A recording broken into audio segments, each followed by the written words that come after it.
എൻ്റെ കാസറ്റ്, നിൻ്റെ കാസറ്റ്, പിന്നെ അപ്പുറത്ത് പിടിത്തവൻ്റെ കാസറ്റ്, ആരുണ്ടാവൻ? ഫസ്റ്റ് ഞാൻ വിചാരിച്ചു ഇങ്ങനെയാണ് കേട്ടോ. പിന്നെ നോക്കുമ്പോൾ അണ്ണൻ്റെ കുറച്ച് വീഡിയോസൊക്കെ കണ്ടു. കണ്ടപ്പോൾ തന്നെ ഞാൻ ഭയങ്കര ഇമ്പ്രസ്ഡ്. ഇതേ ആടവൻ തീയാണല്ലോ സീൻ്റെ വീഡിയോസ്. കാരണം അണ്ണൻ എക്സ്പോസ് ചെയ്യാത്ത ആൾക്കാരില്ല ഇവിടെ. കാരണം CBI കൊണ്ട് പോലും തെളിയിക്കാൻ പറ്റാത്ത ഭയങ്കര എന്താ പറയുക കോംപ്ലിക്കേറ്റഡ് ആയിട്ടുള്ള കേസ് വരെ അണ്ണൻ തെളിയിക്കും. അണ്ണനെ കിട്ടാത്ത തെളിവുകളില്ല.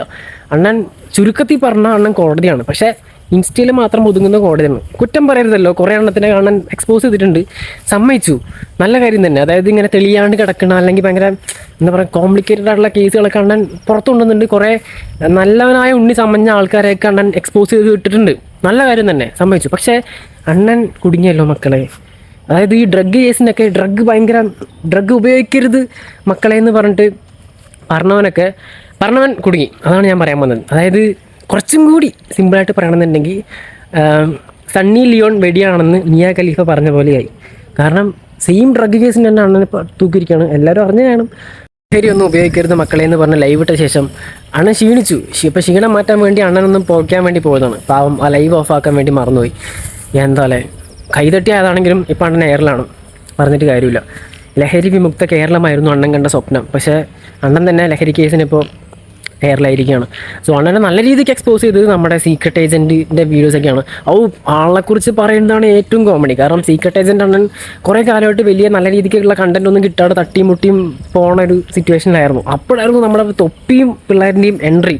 പിന്നെ അങ്ങോട്ട് അണ്ണനെ തിരിഞ്ഞു നോക്കേണ്ടി വന്നിട്ടില്ല. എന്താ പറയുക, കുറേ അങ്ങോട്ട് നേരത്തെ കണ്ടൻസ് ഇട്ടു. പക്ഷേ ടു ബി ഫ്രാങ്ക് പറയാലോ, തൊപ്പിയുടെ വീഡിയോസൊക്കെ ഞാൻ മറ്റേ നമ്മുടെ അണ്ണൻ്റെ കണ്ടിട്ടുണ്ടായിരുന്നു, സീക്രട്ട് ഏജൻറ്റ് അണ്ണൻ്റെ കണ്ടിട്ടുണ്ടായിരുന്നു. നല്ല വീഡിയോസ് ആയിരുന്നു. അതായത് പ്രത്യേകിച്ച് ഷമീറിനെ തൂക്കിയ വീഡിയോസൊക്കെ സൂപ്പറായിരുന്നു. അണ്ണൻ ഇങ്ങനെ ഇറങ്ങി കളിച്ചു. സീക്രട്ട് ഏജൻറ്റ് എന്നുള്ള പേരിനോട് 100% നീതി പുലർത്തിയ പോലത്തെ കുറേ വീഡിയോസൊക്കെ നമ്മുടെ അണ്ണൻ ചെയ്തിട്ടുണ്ടായിരുന്നു. സ്റ്റിൽ വീണ്ടും അണ്ണന് നല്ല നല്ല കണ്ടൻസ് കിട്ടാൻ തുടങ്ങിയിട്ടുണ്ട്.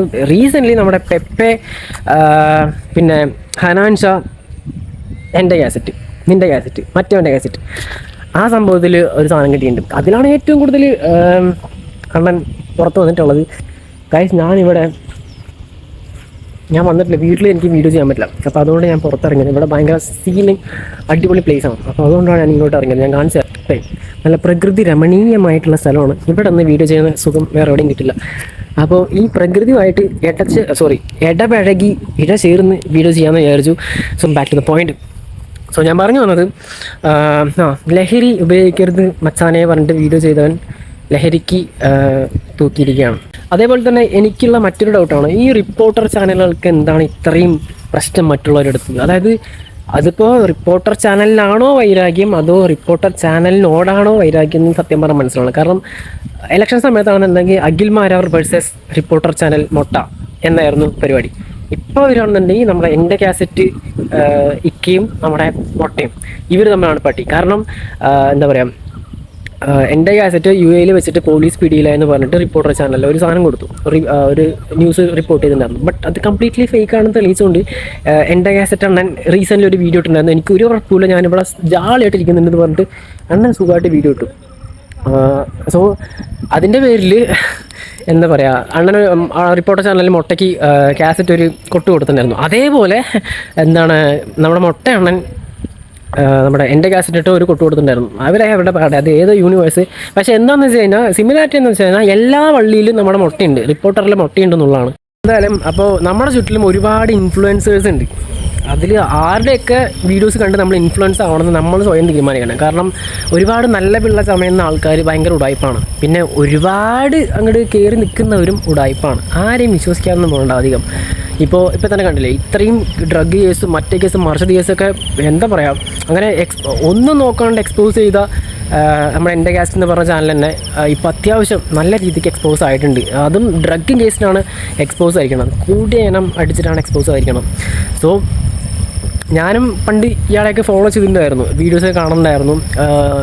ടു ബി ഫ്രാങ്ക്, ജെന്യൂൻ ആയിട്ടുള്ള കുറേ കേസുകളൊക്കെ എക്സ്പോസ് ആയപ്പോൾ നമ്മൾ ഭയങ്കര സപ്പോർട്ട് കൊടുത്തിട്ടുണ്ടായിരുന്നു. ബട്ട് ഇതൊക്കെ പറഞ്ഞിട്ടും അണ്ണൻ ഈ കാര്യങ്ങളൊക്കെ ചെയ്യുമ്പോൾ നമുക്ക് ഒരിക്കലും സപ്പോർട്ട് ചെയ്യാൻ പറ്റില്ല. പ്രത്യേകിച്ച് ഡ്രഗ് ഒക്കെ ആണെന്നുണ്ടെങ്കിൽ ഒരിക്കലും സപ്പോർട്ട് ചെയ്യാൻ പറ്റില്ല. സോ ഞാൻ പറഞ്ഞു വന്നത്, ഒരുപാട് പേര് ഇൻഫ്ലുവൻസർ ആണെന്ന് പറഞ്ഞിട്ട് നമ്മുടെ സോഷ്യൽ മീഡിയയിൽ കറങ്ങി നടപ്പുണ്ട്. ആരെയും അങ്ങനെ ഒരുപാട് വിശ്വസിക്കാനൊന്നും പറ്റില്ല. അപ്പോൾ നിങ്ങൾക്ക് എന്തെങ്കിലും പറയാനൊക്കെ ഉണ്ടെന്നുണ്ടെങ്കിൽ അത് സ്വയം ലീഗലി മൂവ് ചെയ്ത് എന്താ പറയുക സെറ്റാക്കി വയ്ക്കുക. അല്ലാണ്ട് ഇതുപോലെ ആൾക്കാരടുത്ത് കൊടുത്തു കഴിഞ്ഞാൽ അതിൻ്റെ ആഫ്റ്റർ എഫക്ട്സ് എന്തൊക്കെയാണെന്നുള്ളത് മേ ബി നമുക്കൊന്നും പ്രെഡിക്റ്റ് ചെയ്യാൻ പറ്റില്ല. സോ എന്തായാലും അത്രേ ഉള്ളൂ. ഓക്കെ, അപ്പോൾ എന്തായാലും നിങ്ങളുടെ അഭിപ്രായം ഉൾപ്പെട്ട് താഴെ കമൻറ്റ് ബോക്സിൽ കമൻറ്റ് ചെയ്യുക. ചാനൽ ഇതുവരെ സബ്സ്ക്രൈബ് ചെയ്യാത്തവരുണ്ടെന്നുണ്ടെങ്കിൽ ജസ്റ്റ് ഒന്ന് സബ്സ്ക്രൈബ് ചെയ്ത് വെച്ചോ. ഞാൻ ഇടയ്ക്കിടയ്ക്ക് കണ്ടൻറ്റ് ഇടുള്ളൂ, എന്നാലും എന്തെങ്കിലുമൊക്കെ പറഞ്ഞിട്ട് പോവാം. Okay, by.